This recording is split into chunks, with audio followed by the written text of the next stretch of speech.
if we put, is it, what do you call it, product placement? Yeah. Because obviously we're going to get sponsored by Coca-Cola soon. We're not Ronaldo, are we? Water. See? You not know that? You What? not know about the Ronaldo Coca-Cola thing? No. Do you live on this planet? I don't watch telly. It cost them 2 billion or something by, you know, in the Euros, they do a press conference, yeah, and they have all, like, water and all stuff like that there, don't they? Well, obviously Coca-Cola put their bottles in the front of him, and he walked up to the table and threw them off and said, "Not water." Really? Yeah. Basically said blah, blah, blah, blah, blah, blah. Don't drink Coke. So, fair play. You not seen that? No. Oh, you no. have to watch that when you get home. All right, so he's strongly passionate about what he endorses. Yeah. Oh, that's good. Are you going to do that clunky thing then? Because that's quite funny. Go on. Winter League over. I like that. Well, that's why I bought this. We bought that for? Rake Gate. Rakegate. Yeah. You look like a proper Viking with that round your neck, don't you? Rake Gate. Special £45, bargain, stainless steel. Yeah. Solves all your weed problems. Yeah. I can do you a deal, 2 for £90. You're a good salesman, you are, aren't you? Mate, you'll be sold out by next week. You reckon? Endorsed by Bob Nudd. Yeah. Well, he's got one anyway. Yeah. Yeah. We've got to stop that joke. Yeah. I keep going on about it, don't I? Mate, we better start. Let's start. Come on. Go. Come on then. Welcome everybody to Tales from the Tackle Shop. We're on season 3, episode 3. That's got a nice ring to it. It's easy to remember, isn't it? I remembered that one. Yeah. Yeah. I couldn't forget that one. Okay, right. So we'll get into the local Winter League match soon. Mm-hmm. Not yet, because you were upset, I can tell. I'm still trying to find half my team. I don't know where they are. I've been ringing them, but They're still no out. answering at the minute. I think Samaritans might be... Are you like Ole Gunnar Solskjaer at the minute? Under under pressure? Yeah. Yeah. Well, yeah. Yeah, just yeah. Yeah. Always under pressure. Yeah. We'll come back to the Winter League in a bit. It's hard at the top, you know. It's hard at the top. It obviously is. Right, I know we've mentioned it the last 2 times, but I've now got it in my head. So Am I close enough to the No, mic? you're too close. I'm now. too Just- close just now, sit sorry. right, yeah. I've cranked the volume up on it so people can hear you. So Browning, I've got this right in my head now. They've got a kind of like a corporate team Yeah. day on Friday. Yeah. So there's 10 teams of 7 fishing on Friday.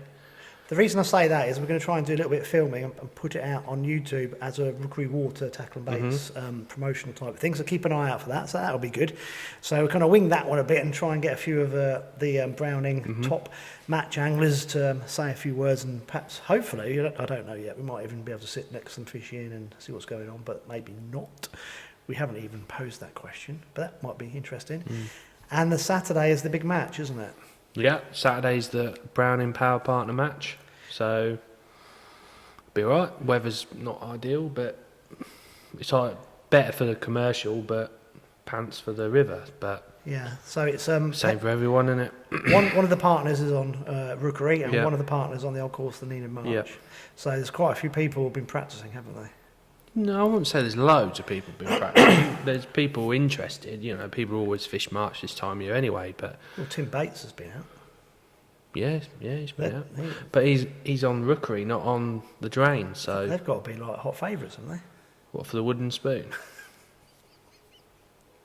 No, I shouldn't say that because anyone can win it. They could do very well in it. I mean, Anyone can win that. You've It's had- not on section points or anything like that, so it gives anyone a chance, really. So you could have one angler actually obliterate the drains, and the angler on the commercial could, I don't know. so how is the scoring then? Explain this to me. So the format that Browning have sort of imposed is 1 to 60 on each venue. Oh, you get a point for Yeah. where you place. 1 for the venue win, 60 for a venue last. So you want to come as... I got you, yeah. So obviously it combines your points, Excuse me. so over Yeah. the 2 venues. Well, and Local anglers could do it incredibly well. couldn't yeah, there's a lot of locals fishing. Yeah. And there's a lot of anglers from here, there, and everywhere fishing. So they? Right, you got to put that on silent. Come oh on. no, I'll tell you no. off, just check mine's on silent. Yeah. As well. He was bleeping away last week. Because I know Will Raisin's been here for a couple of Yeah, matches. he's hasn't been practicing, hasn't he? Yeah. he? Yeah. So that's Showed everyone how to do it on his second visit, so just goes to show how class these anglers are. But also it shows how seriously they take these matches, and they do put in the practice first. You can't just rock up unless your name's Steve Hayward. Who? Yeah. Rock up at 5 minutes before the start. That's incredible. You can't just rock up and just fish. You have to know what you're doing. But these guys, they're good for a reason. They're very skilled, and they put the time in as well. Mm. Have you sorted it? I have now eventually Your found. new phone? No, well, this is my The cheaper one? personal one. Yeah. Oh, the bat phone. Yeah, that doesn't ring quite as much as the other one, thankfully. The other one is launching at times. Yeah. Okay, so that's this week anyway. So what we'll try and do, I'll try and get the Friday video, once we know what it's a bit up in the air, once we know what we're doing with that, we'll get that in the next couple of weeks. But Saturday, we will try and get some footage of the presentations back here, because it'd be too difficult to be between March and here. And when Bob came in last week, Bob Nerd, he's going to give the presentations out, so we'll try and get a few minutes with him as well. Sir Bob. Yeah, and we'll probably, I'm thinking, link that in with next week's podcast somewhere. Might be quite nice. If it's a lot of footage, we'll put it out on its own. I don't think Winnie's fishing, so we might be able to grab him on Saturday for a bit of a chat or whatever. Well, Winnie's going to come on Yeah. and sit here with us over the next few weeks once he knows what he's doing on a Monday. So that's the next thing, is we've got a few anglers lined up. I think our matchman guinea pig, Tom Cole's going to be the first guest next Monday. I know Polly said he'd have a go, and Winnie, and we'll get, as we get going, we'll get in touch with a few more anglers as well. And the way I'm thinking is we just plonk them here and they can join in with us, and we'll just have a chat, because it is tackle shop.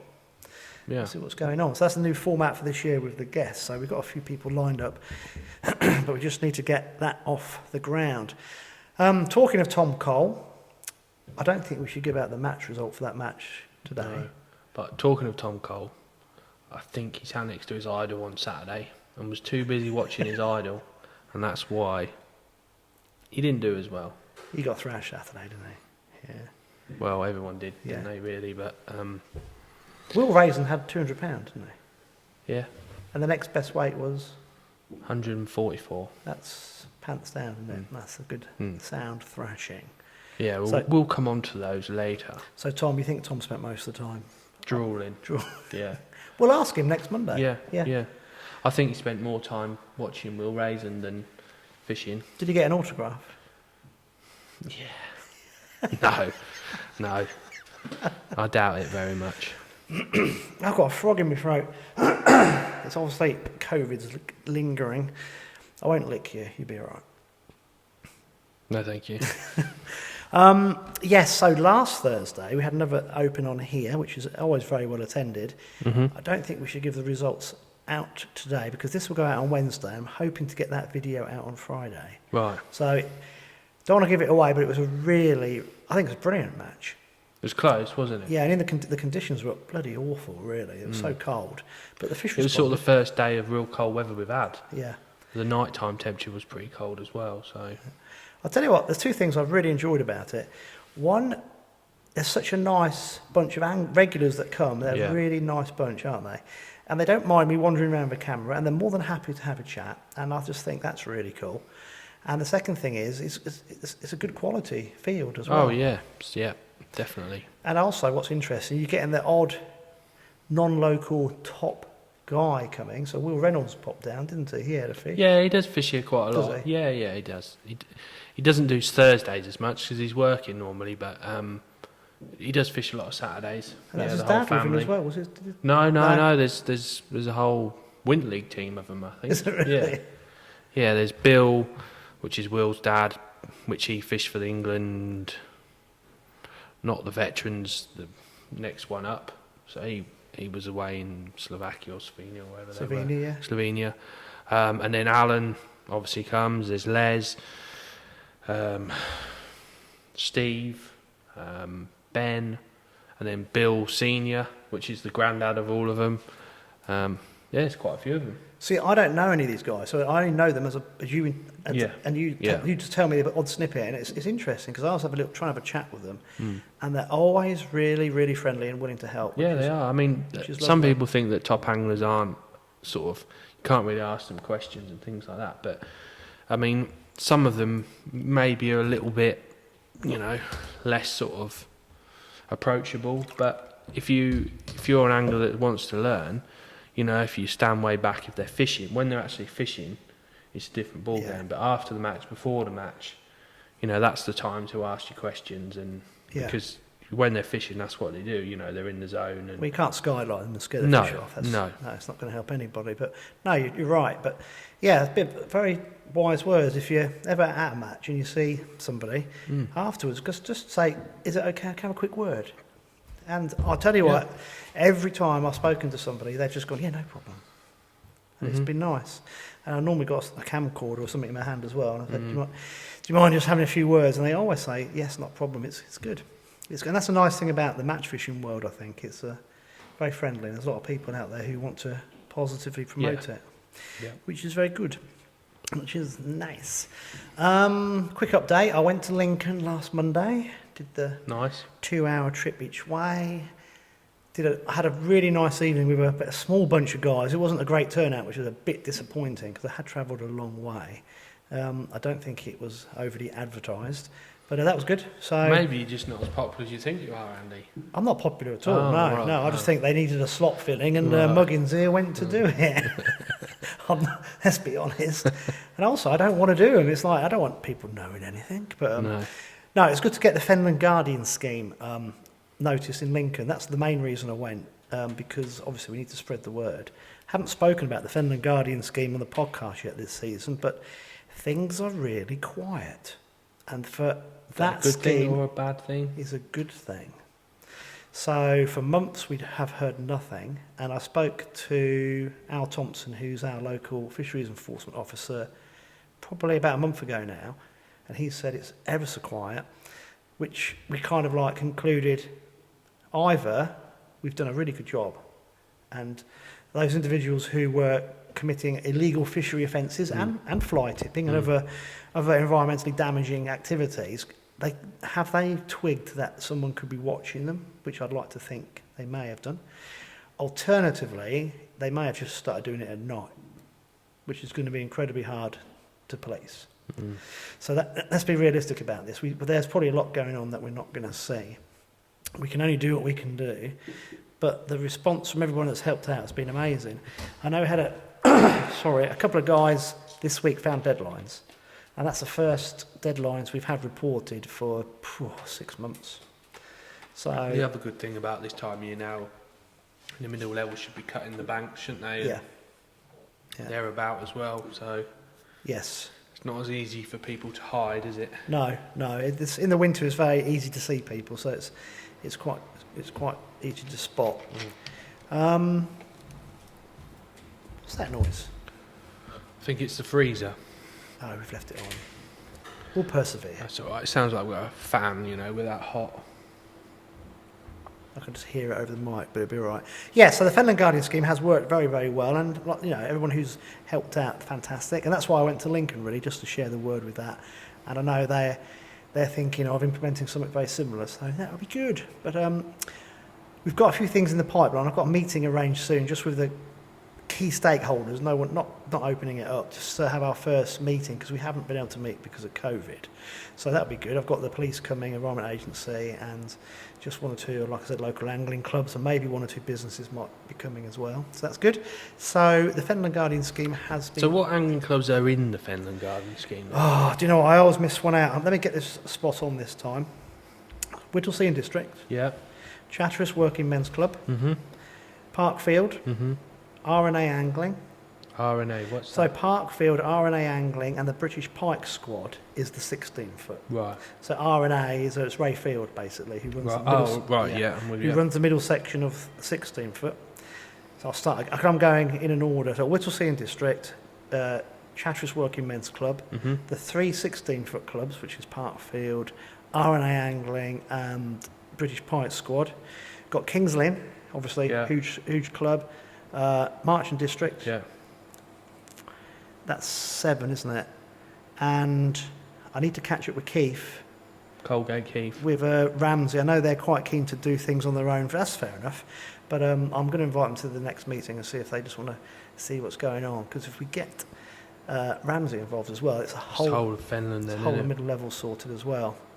I haven't forgotten Whole anybody. beach, no? Well, we did just the middle level. Oh, right, okay. So the scheme works by looking at water rather than people. Right. So we just basically just did it on a part of the middle level, on the 16-foot and the 20-foot, and then Whittlesea joined straight away. So we opened it up to incorporate the whole of that system. So Ramsey's the only club who aren't officially on it. Oh, Benwick. Benwick, yeah. Yeah, Benwick are in it as well. What, So Chapel Farm? the old Benwick Angling Club. Oh, right. Yeah. So that was the 8th one. I knew I'd forgotten somebody, but apologies for that. So, yeah, it was a lot of hard work setting it up, but we had, on average, 1 incident every week for the first 6 months last year, and it just started to quieten down. And it's been very quiet. So it's like everything in like these things, you can't really tell for certain what's going on, but you can only hope that it's been a deterrent for 1 or 2 people. So that's good. Cool. Well, that's a bit of an update. So everyone knows where we are now with things that have been happening. Do you want to get into the tale of woe? Yeah, go for it. Right. So you told everybody last week Yeah. that it was going to be tricky. A lot of the sections were going to be difficult, Yeah. and there was a lot of floating weed. Yeah. And that's exactly what it was. That's what it was. Yeah. Yeah. Yeah. But you got to deal with it and do the best you can. But don't know. Wheels definitely fell off this week. We had a proper blowout. Can I turn that freezer off? Yeah, Because go for it's doing my head in. I'll do it. I'm younger than you. You are. I'm going to time you. So I'm going to do a little song and dance because I'll have to find this on the editing and cut it out. And, sometimes I can't find it, but we need to do ads better. And that's one of the reasons I brought this. Because I know it's not going to help much with the surface weed, but Yeah. it's a bit. I can't understand. It's kind of like this time of year. It's going to be very difficult to fish some of these drains. I think the because problem is the weather. it's warm. It's still warm. Yeah. We've had no rain, we've had warm temperatures, no frosts, and Benwick. We fished Benwick this time last year, but the weather was generally a bit colder last year, and the weed wasn't as bad. Every year is different with all the drains. Some years you fish March and there's tons of weed this time of year. Some years there's none. It's all right saying raking and things like that. There's different types of weed. So Benwick's a lot of cotweed, and So you're talking about the old duckweed on top, No, I'm on about that horrible. stringy snot. Yes. Yeah. It just gets up your line. Yeah. It goes everywhere, doesn't Yeah. it? And the problem with that is, you can rake it, so you can make a hole, but when a boat goes through, Just washes yeah. back in again. So it's one of them. Personally, the raking issue for me, it's either allowed or it isn't. It's not allowed, so you get on with it. That's as simple as that, isn't it? Same for everyone. But it's one of them. Yeah. But it's fishing. If everyone was on the same playing field, the same anglers would win every week, and it wouldn't be the same. You see, there's several issues. They're not big issues. To hold the matches this time of year, we are still like a September, so Yeah. therefore the weed growth is Yeah. more pronounced. Yeah. we need to get the cold water in to kill the weed off and then flush it out the systems. Yes. So the drains fish better once we've had a few frosts and a bit of rain to flush it out for all the species. Well, what's happened is the middle level this time of year go around with their weed boats and they cut the weed. Yeah. And sometimes they do a good job of it, sometimes Well, they don't. the wind's going to blow it. But what's happened is normally this time of year, March is full of leaves and it's full of everything, but it's normally ripping through and all the crap is just pumped out. Yeah. Whereas at the minute, because it's just going backwards and forwards and moves a little bit, drops a little bit, you know, it's not going anywhere and it's just congregating and getting worse and worse and worse, and it's just horrendous, the weeds, you know. But that is a pain. What can you do about it? You know, you can't physically do 80 pegs in a row and clean every one for surface weed. Do you know what I mean? It's just one of them. It just happens. You can't. You're right. What you said at the beginning of this little piece. You've just got to get your head round it. Yeah, it's simple as that, isn't it? When I was a kid, and the drains used to tear off like this time of year because it was wetter. Not wetter. It was colder. But get in the winter, they used to absolutely run them down real quick. Not like they do now. So all the side drains would spew out all the dead weed, and all this would come flying down. Well, this time of year now, just from the local drains around here, all the farmers are all ditching, you know, they're strimming it all. So you imagine there's all that crap on the bank. It's got to come out, yeah. There's a lot more shit to come through yet, I can assure you that. But you had to work out a way that you fished it. Now, I was talking to you this earlier, wasn't I? I said, one of the things that we used to do, particularly the old duckweed on top, was you had like an old pole that you used to wrap plastic around, a bit of a pole elastic, and float the pole between two bank sticks, and it would just make a clear patch. I presume you can't do that in matches anymore. No. Which is a shame because it doesn't actually detract from anything. No, it just builds up either side, doesn't it? You kind of have at a slight angle, so it just pushes around the end. But also, so if you go into somewhere like Benwick, the past 2 weeks, you kind of got to get your head into the fact that it's going to be hard, haven't you? But it's not. Last week the fishing was good. It's still an average of nearly £7 a man, so it's not that bad. It's just I think we're expecting too much too soon. If you know what I mean, That's what I'm saying. You've got to go there thinking, right, if I'm going to draw a bad section, and if you get a good section, it's a winner. I mean, it was noticeable this week that like H and G and F, which were steady sections last week, which is like your halfpenny toll up that way, going furthest away from the town. This week were really poor. You know, H section was one with £5 on the end, but then like £2 was second and £1 and whatever, and then same with G section. I think like £5 on the end won it, but then or £3, and then there was a £1.9, and so those 16 pegs there weren't devoid of fish, but I think there was all sorts of weed and all sorts of floating stuff, and it just didn't fish. Yet the town that fished probably not great last week fished exceptionally well, and the temperatures only dropped a little bit. So you can imagine if it had been a lot colder, what the weights would have been. But this is proper Fenland fishing. You've got to go to your section thinking, I'm going to have a really difficult section with all sorts of obstructions, and if you don't, it's a winner. Yeah. But if you do, you're in the right mindset. Because also, I think what you've got to go with is thinking, I've got to beat 7 guys. That's what I've got to do. And if someone's got a proper MPEG, I've got to beat 6 guys. And if things are really tough, you've got to think, I've just got to beat 2 guys. Yeah, just beat what's around you. Exactly, that's all you can do, and just winkle them out, because this is exactly how it was a long time ago, when there weren't that many fish to be caught, and the conditions that sometimes were just ridiculous. You couldn't, everything piling through, and you just had to winkle out whatever you could. And this is a question I'm going to pose to you. I've seen 1 or 2 little Facebook posts, and it just seems that 1 or 2 anglers, I'm not blaming anybody, it just seems that match angling has got a little bit too comfortable, where people are turning up at venues and they're well stocked.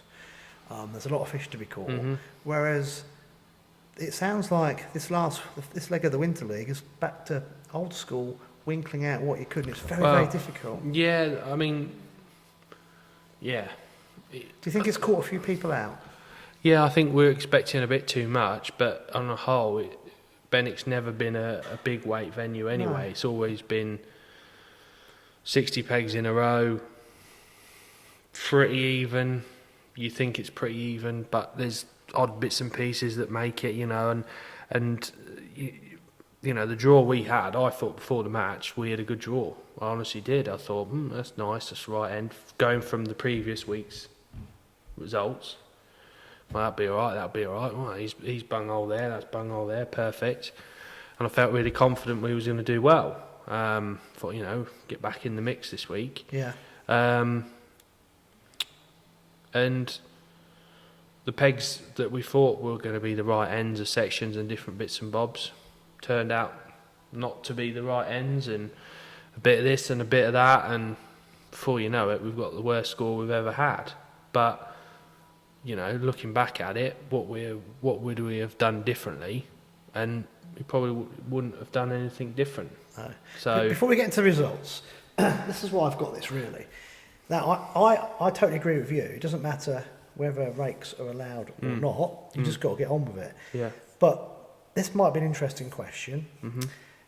Because it is a bit awkward and the time of year is very weedy. Yeah.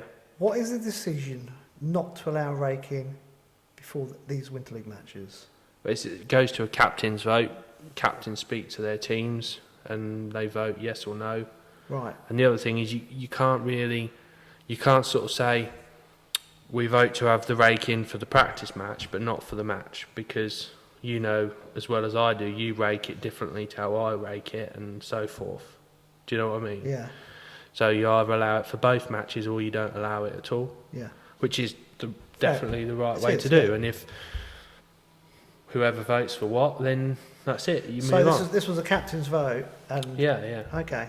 Because to me, it would make sense in the current conditions, but this is going to be a moot point because of the captain's vote. But this is just bear with me. These are a bit more severe conditions because of the weed. It would make sense to allow people to rake, perhaps put an extra hour in the beginning and have a 20-minute raking out period, so the swims have got a good 2 hours to calm down afterwards. Yeah, there's all sorts of things, but I think at the end of the day, breaking wasn't allowed. It still fished well enough. Yeah. It's frustrating. Yeah. But you just got to get on with it. You just it would help clear some of that surface weed as well. Well, I don't know if it would. We catch it on your rope as you're chucking maybe, across. but if the middle level had been down cutting in the week, there's nothing you can do about that. I mean on the match day though. Oh, on the match day? Yeah. I don't know. I think everyone is raking is one of them. Everyone has their own ideas of what it does, what it doesn't do, and so forth. So, are you allowed to put something on one of your pole kits and pull the surface reeds? Yeah, you can move it with your landing net and that sort of thing. If it's if you get ice in your peg, you have to, similar sort of rules to that. Did any teams do that? Well, it's just every peg's different. An hour before the match, you've got nothing in your peg, then all of a sudden, a load of weed drifts in front of you. Yeah. You just have to deal with it. Some pegs, it just where the wind was coming in from both ways, it just all congregated in 4 pegs, and then the next 4 pegs are clear of weed. Yeah. So it's just how the cookie crumbles, isn't it? It's just one of them. And because here's another thought: were there any fish under it?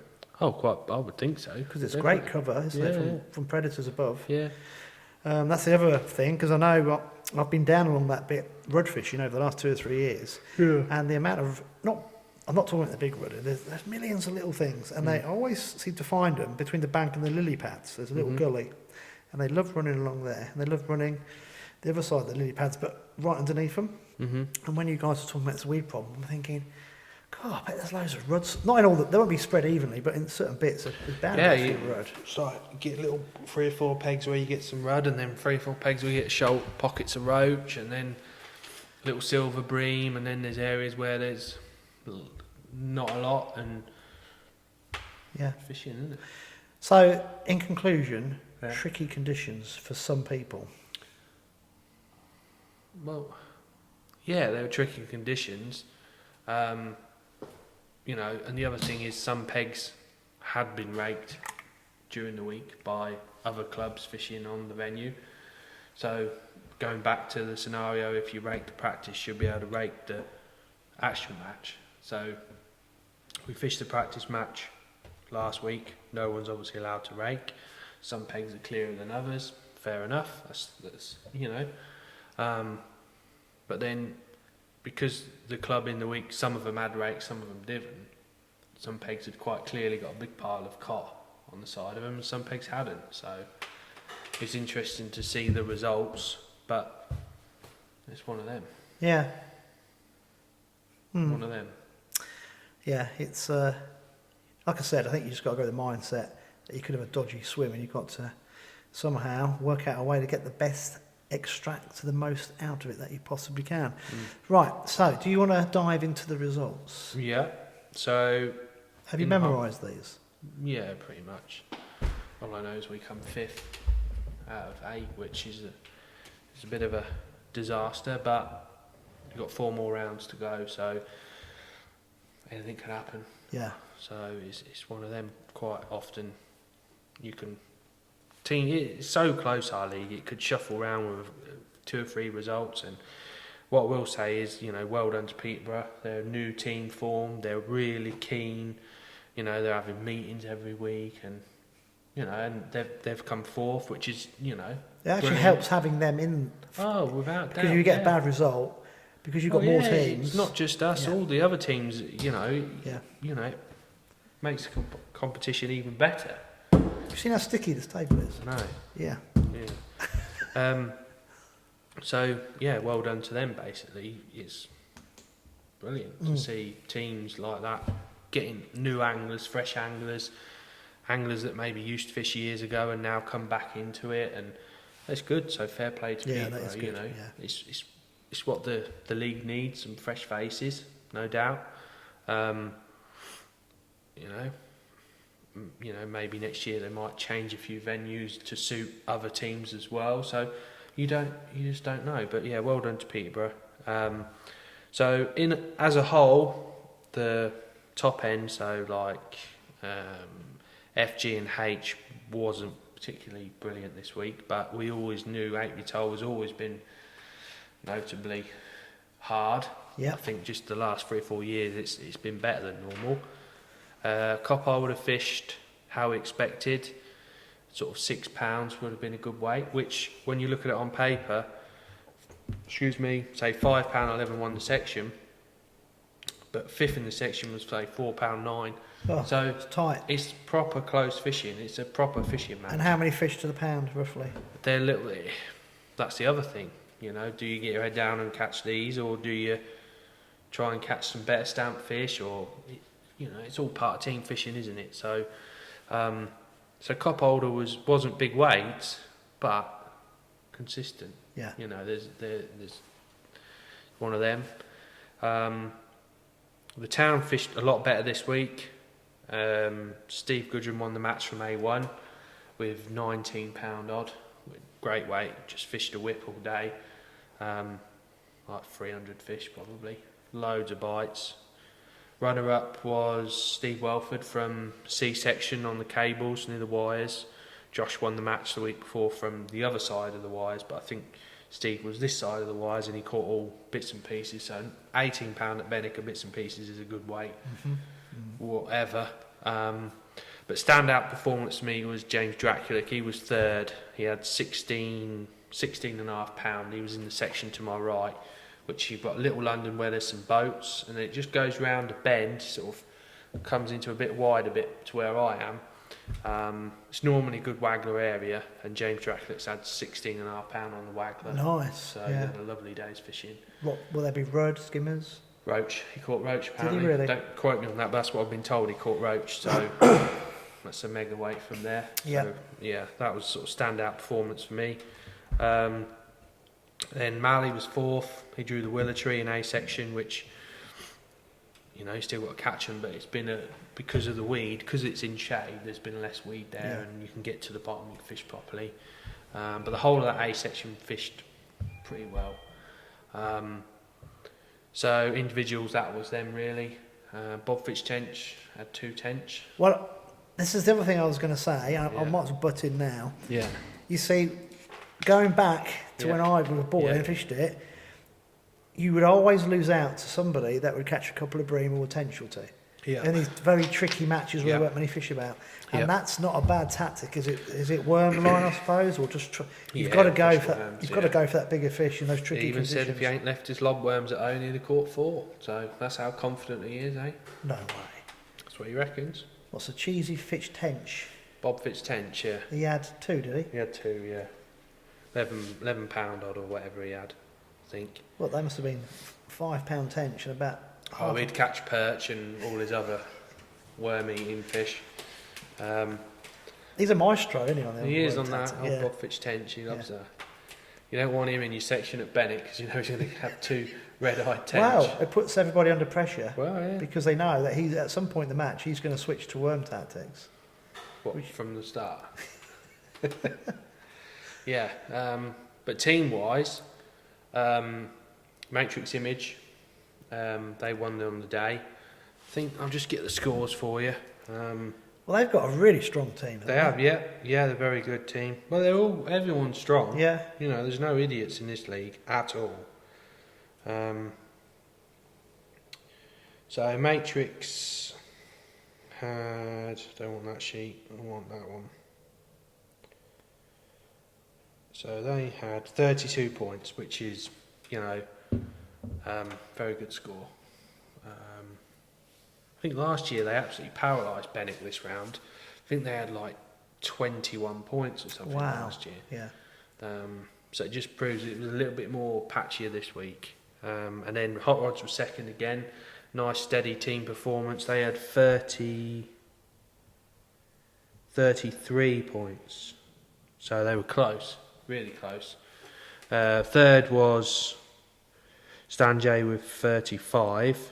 And then fourth was 37. So the top 4 point scores, fourth was Peterborough, third was Stanjay, we were fifth with 525 points. No, we had 44 points, so we were a long way off.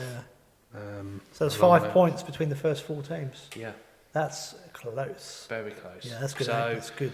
And it was like that on Littleport, so I think, you know, with Peterborough, they've added, haven't they? Yeah, they've added that. You know, it just makes, before you'd get, say, a team have a low score and then the next would be pretty close. Now, even the team that's winning is really close and it's even more fine margins. So, you know, a fourth is, you just can't have anything worse than a fourth in this league, really. No.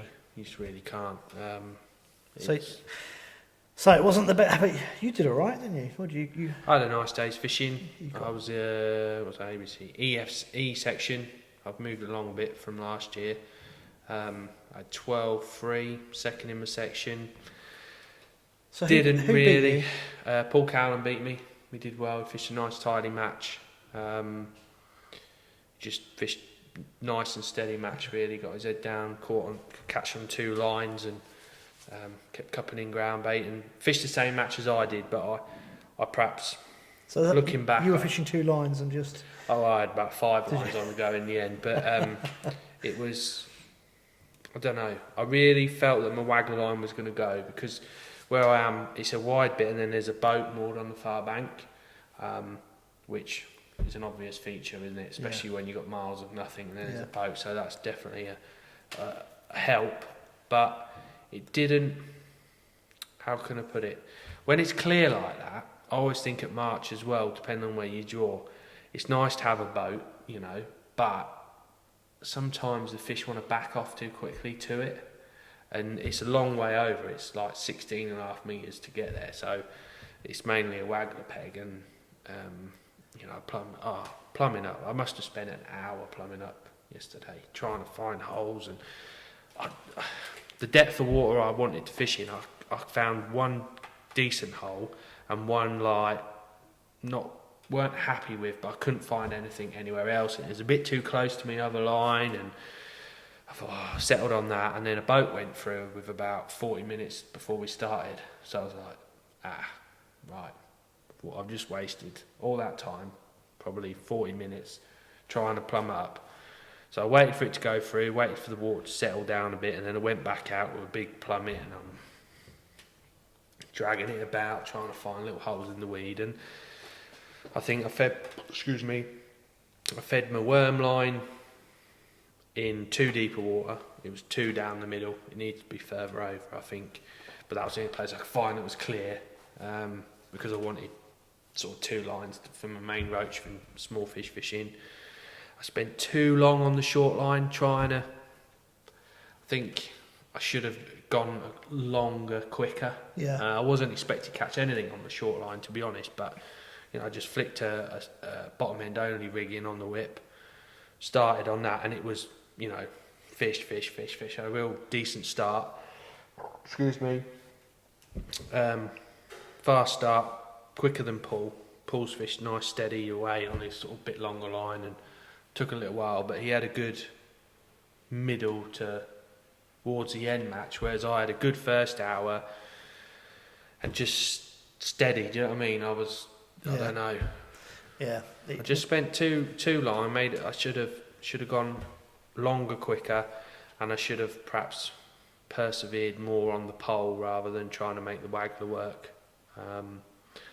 And I thought that my best line would be to the boat on a waggler, and it wasn't. With the way the wind was, it was the boat sort of slightly to my left, sort of over at that angle, and with the wind, you couldn't flick your rig out, sink your line, and do you know what I mean? Keep the waggler in the right place, and that was what I was going to ask you, because you just got to get that. You've got to sink that line, otherwise you're dead. I could flick on it, and I'd get 2 fish quick, like mugfish. They shoot under the boat, and then it was like no good. But the line that I fed sort of with the wind to my right, away from my boat, was definitely the best waggler line.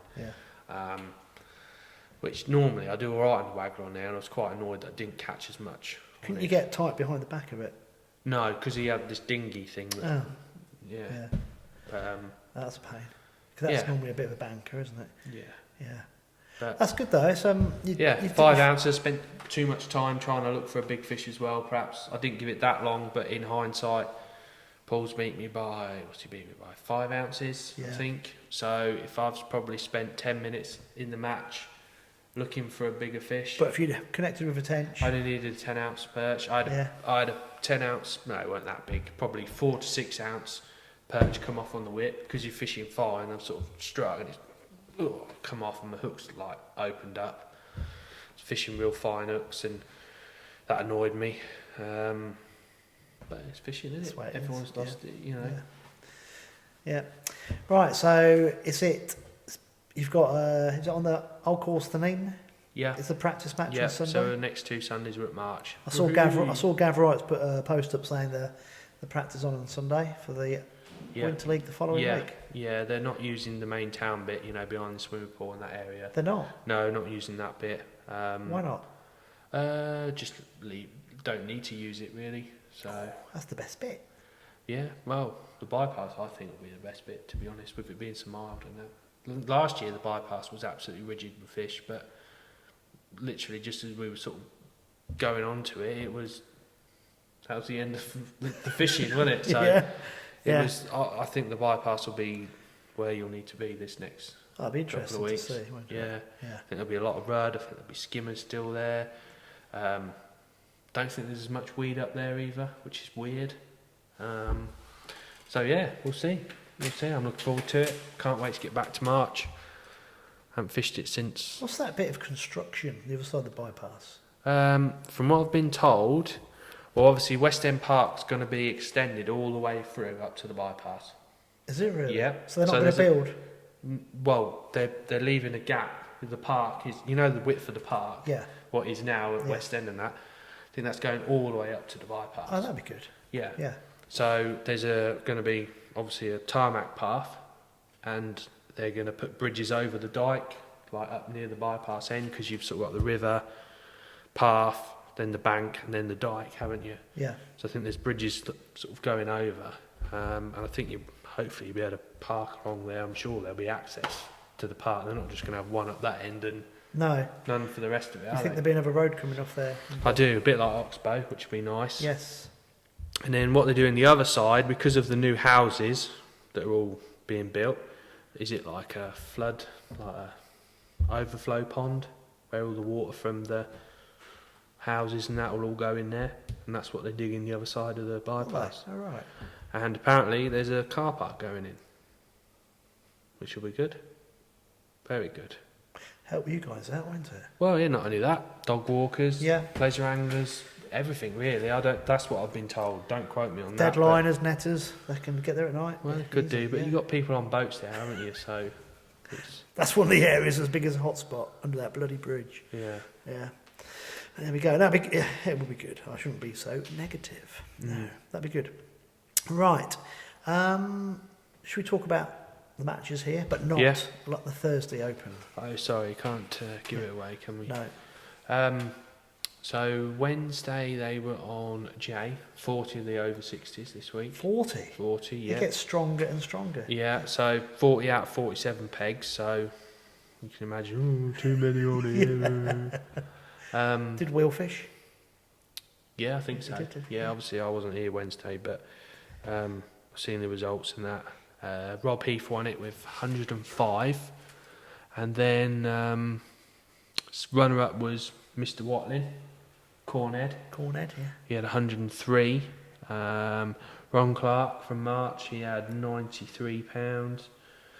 I think Vic German had 80 odd pounds, and Chris Saunders had 80 pounds. So, considering how many were on it, he fished quite well, to be honest. Yeah. And they're a smashing bunch of blokes, aren't Yeah. they? Regulars that keep coming down. It's amazing. You know, a lot of them, the numbers will start dwindling now slightly with the weather, but it's more to do with people travelling. You know, in the summer, people don't mind travelling a bit. You know, we get a lot from sort of Biggleswade, Stevenage, Yeah. that Hertfordshire-ish area. Yes. In the winter, it's quite a way to travel in shit weather, isn't it? Yeah. And then, Saturday. Saturday. And then Saturday we had just a standard open match on Raven and Jay. Raven was won by Ross Harold with 116 pounds. Runner up on there was Jay Richardson, so well done Jay. He had 113, and Wasp Adam Playford had 108. So that was top three on there. And then obviously Mr. Raisin put the miles in, the effort in, bit of practicing for the power partner this week. He had 205 pounds, so he had a nice weight, real nice weight. Just on maggots, I think it's all maggots and pellets on all the lakes, just finding the depth of water they want to be in on the day. I think it's sort of a real slow start, and then the last couple of hours it definitely picks up, no end. Still catch a few fish down the edge. The lakes are still reasonably coloured, to be fair. The colour is dropping this last week, has dropped quite a bit. It's losing that green tinge, and it's got that greeny, browny sort of sediment dyeing, if you know what I mean, colour. So it's definitely not bred just yet, but I don't think it's too far away. He had 205, and then runner-up was Mike Govier, which, you know, credit to Mike. He come every week. He's put a lot of effort in.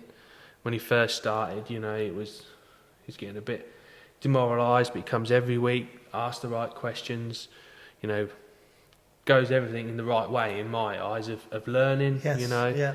He puts the effort in, doesn't get beat up about getting, you know, if he doesn't do so well.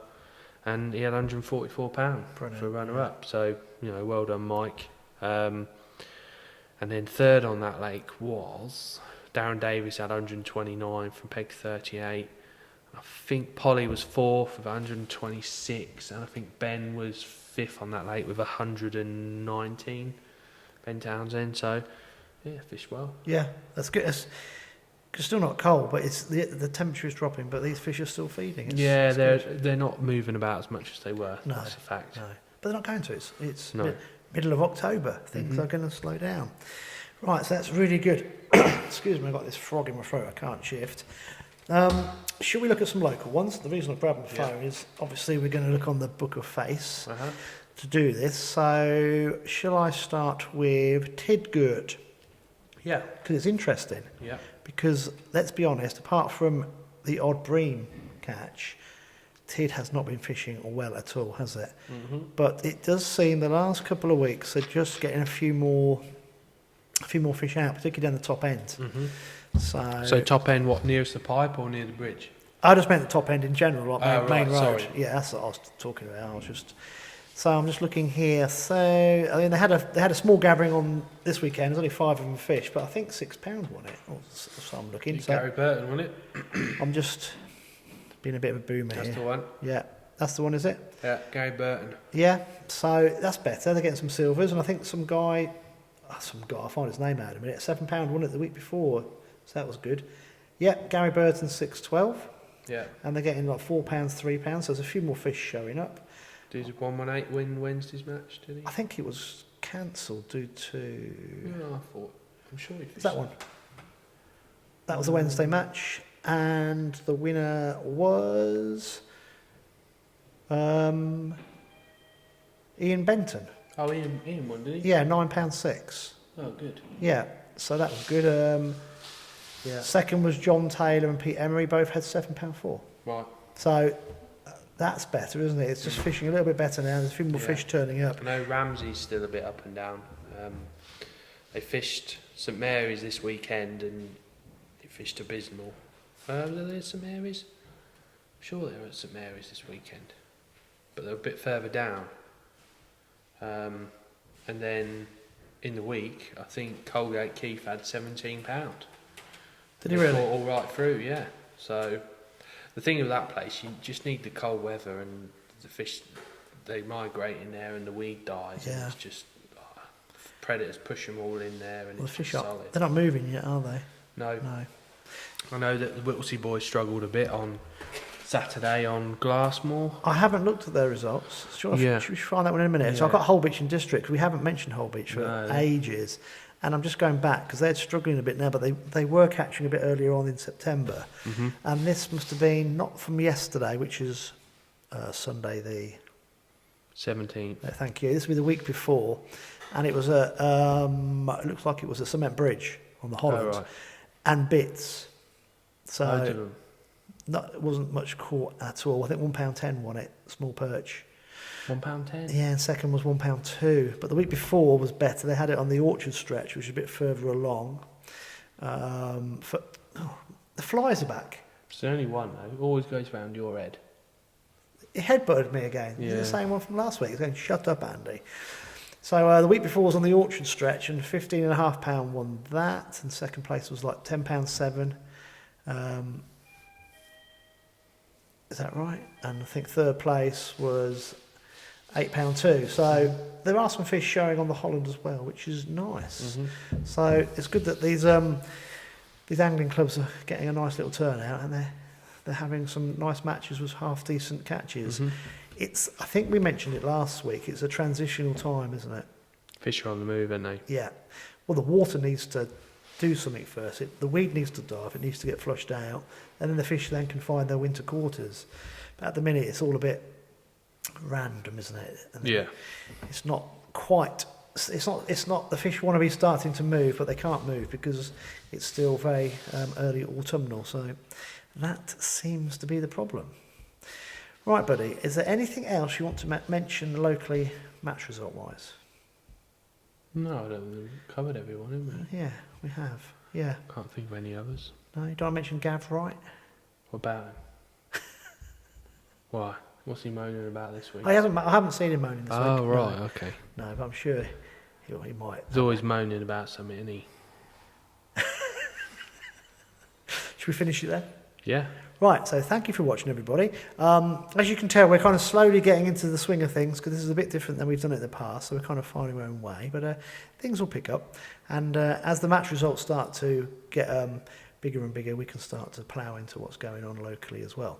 But thank you for everyone for listening, and this has been Tales from the Tackle Shop, a Fenland Fishing TV production.